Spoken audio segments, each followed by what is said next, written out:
Dami ah. Wala ka na eh. Okay sa'yo. Game. Calvin, kumusta ang preparation sa season?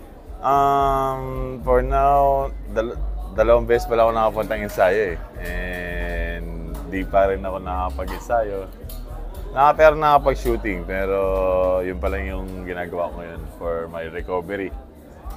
Kasi galing ako ng opera sa hemorrhoids. Then, as 1 month na ngayon, pero hindi pa masyadong ganun ka stable. Pero as soon na mas bumilis pa yung recovery, makabalik na sa ensayo.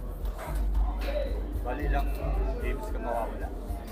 Depende sa recovery kasi hintayin ko muna for a week na medyo matanggal yung dugo at masakit pa kasi hintay eh.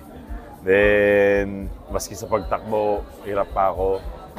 And yun, nihintay ko lang yung mabilisan na matuyo.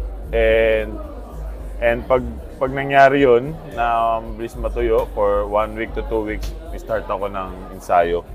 And medyo matagal-tagal rin yun kasi hahabol ako eh. Hahabol ako sa kanila. And actually, kailangan ko mag-doble kayod for 1 to 2 weeks or maybe 3 weeks para at least makahabol sa kanila.